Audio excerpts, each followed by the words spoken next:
You know what? Business is hard enough these days, especially if you're trying to trade overseas.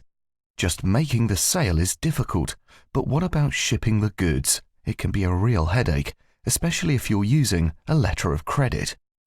Okay, so what's a letter of credit? A letter of credit helps you reduce the risks of trading internationally.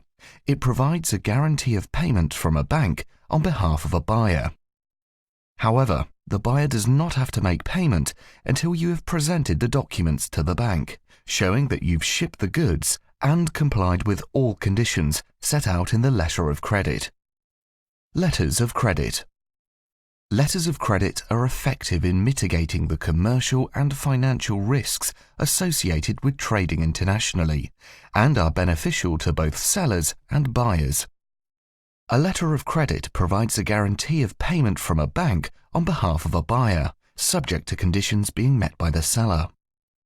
A buyer, on the other hand, is not required to make payment until the seller has presented documents to the bank showing that they have shipped goods and that specifically comply with the terms in the letter of credit.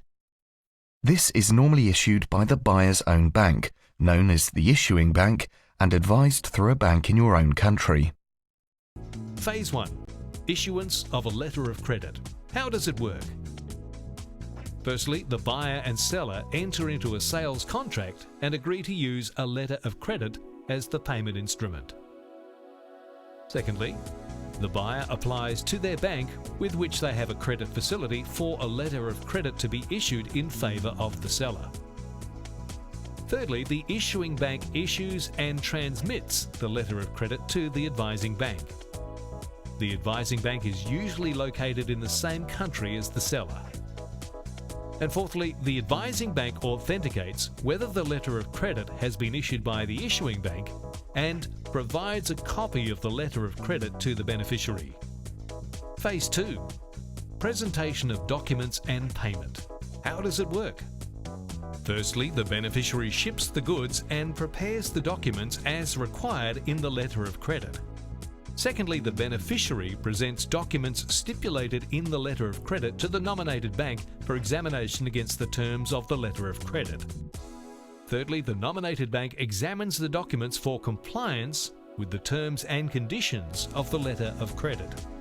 Fourthly, if the documents are compliant, the nominated bank, which has agreed to act as per its nomination, will pay the beneficiary. Fifthly, the nominated bank will then forward the documents to the issuing bank.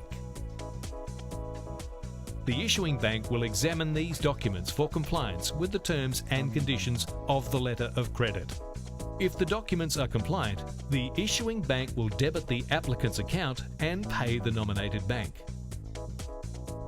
The issuing bank will then forward the documents on to the applicant.